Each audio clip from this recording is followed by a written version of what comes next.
শুভ দীপাবলি। চতুর্দশী, ভূত চতুর্দশী প্রদীপ জ্বালানো হচ্ছে।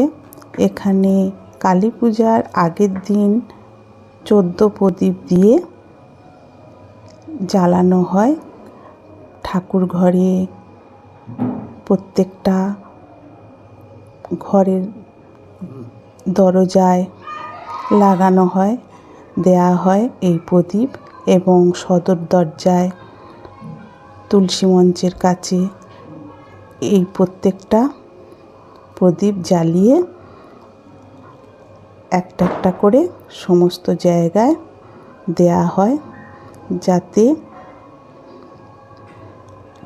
মায়ের দয়ায় অশুভ শক্তি বিনাশ হয় এবং শুভ শক্তির সূচনা হয়। এই প্রদীপ জ্বালানোর মাধ্যমে এই শুভ কামনা করা হয়। অশরীরী আত্মা যেন এই প্রদীপ জ্বালানোর মাধ্যমে দূর হয়ে যায় এবং শুভ শক্তির সূচনা হয়। এখানে আমরা কালী পূজার আগের দিন 2025 রবিবার এই প্রদীপ জ্বালিয়ে সন্ধ্যার সময় এই প্রদীপ জ্বালিয়ে দিচ্ছি।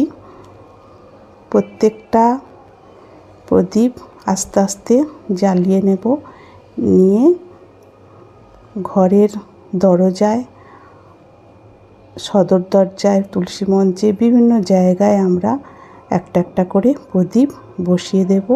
ঠাকুরের কাছেও দিয়ে দিচ্ছি, এখানে ঠাকুরের সিংহাসনেও দিয়ে দিচ্ছি। বন্ধুরা, তোমরা সবাই এইভাবে পালন করবে।